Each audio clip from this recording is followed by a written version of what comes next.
नमस्ते, मैं डॉक्टर मनीषा। आज हम डिसीज़ के बारे में चर्चा करेंगे।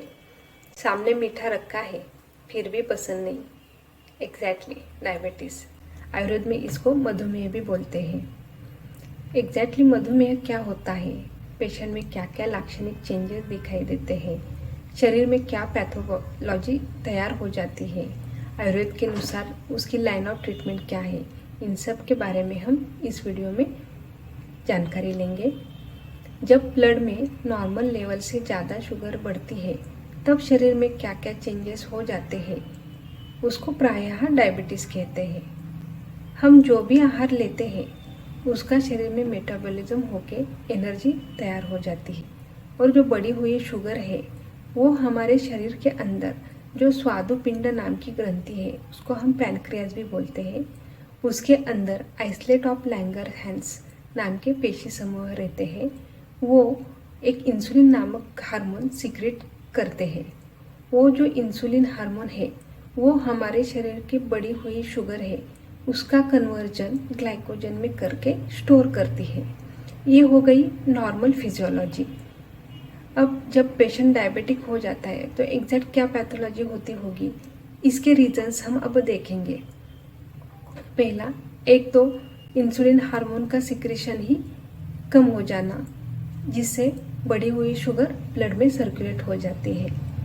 दूसरी चीज़ क्या हो सकती है कि इंसुलिन का सिक्रेशन अच्छा है पर पेशी का एब्सॉर्प्शन ही कम हो जाएगा, तो बढ़ी हुई शुगर वो ब्लड में सर्कुलेट हो जाती है।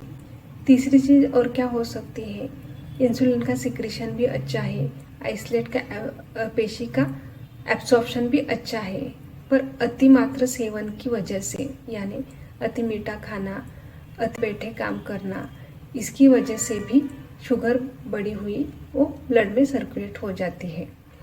चौथा एक रीज़न है वो है आनुवंशिकता, यानी हेरिडिटरी।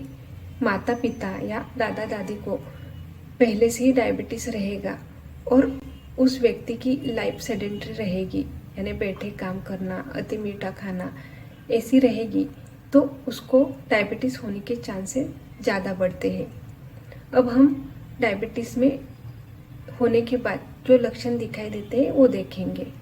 डायबिटीज़ की वजह से थकान ज़्यादा महसूस होती है, डल फील हो जाता है, मसल्स में वीकनेस दिखाई देता है, पॉलीडिप्सिया यानी प्यास अधिक लगना, पॉलीफेजिया यानी भूख अधिक लगना, पॉलीयूरिया यानी पेशाब को अधिक लगना, ये प्रायः लक्षण हमें डायबिटीज़ में दिखाई देते हैं।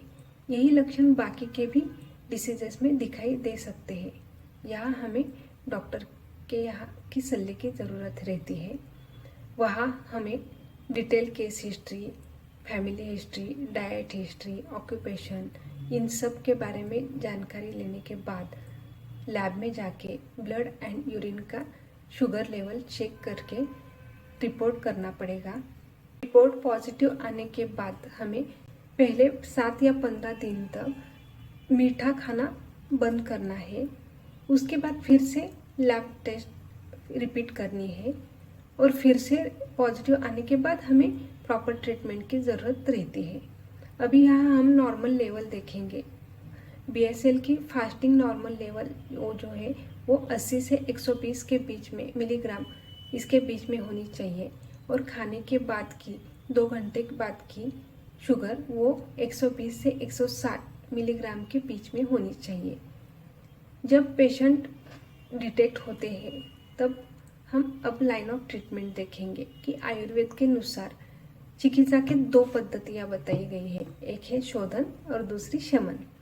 शोधन में इसके पहले हम डायबिटीज़ ये आयुर्वेद में संतर्पणोक्त व्याधि ऐसा बताया हुआ है, यानी वो सेडेंट्री लाइफस्टाइल की वजह से होने वाला व्याधि है।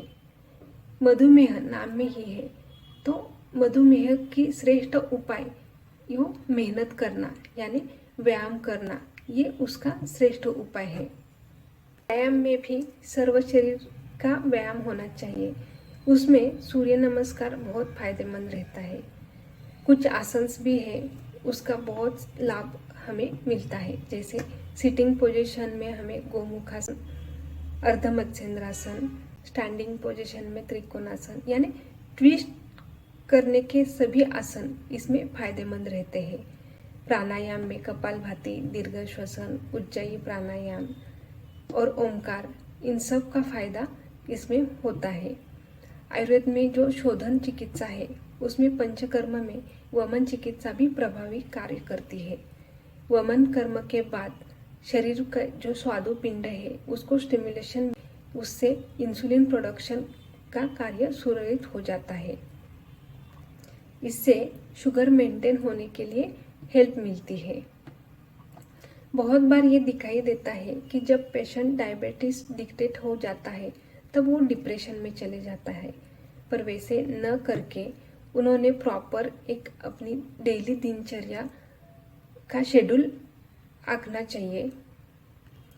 उसमें 1 घंटा डेली एक्सरसाइज के लिए रखना ही है।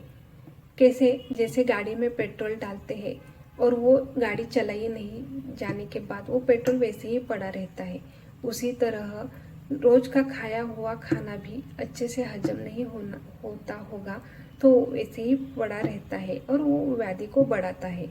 इसीलिए डायबिटीज़ के पेशेंट को व्यायाम बहुत ही ज़रूरी है।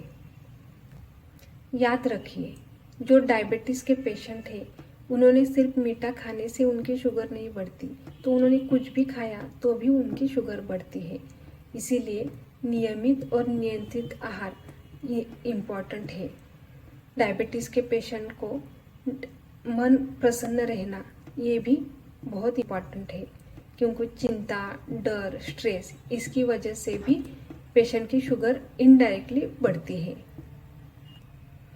ग्रंथ में आहार षड्रसात्मक होना चाहिए ऐसा वर्णन आया है, यानी मधुर, अम्ल, लवण, कटु, तिक्त, कषाय ऐसे षड्रसात्मक आहार का समावेश डेली होना चाहिए। पर हम अक्सर देखते हैं हम 5 ही रसों का सेवन ज़्यादातर करते हैं, पर तिक्त रस का यानी कड़वा रस का हम सेवन नहीं करते। तो इसलिए प्रायः डायबिटीज़ के पेशेंट को तो बहुत ज़रूरी है कड़वा रस सेवन करने के लिए। उसमें बहुत सारी फल सब्जियां आती है, करेला, मेथी, कड़ू पडवल, ये आहार में रखना चाहिए। आयुर्वेद की कड़वी दवाई खा के हम डायबिटीज़ के पेशेंट को हम मीठा जीवन दे सकते हैं। धन्यवाद।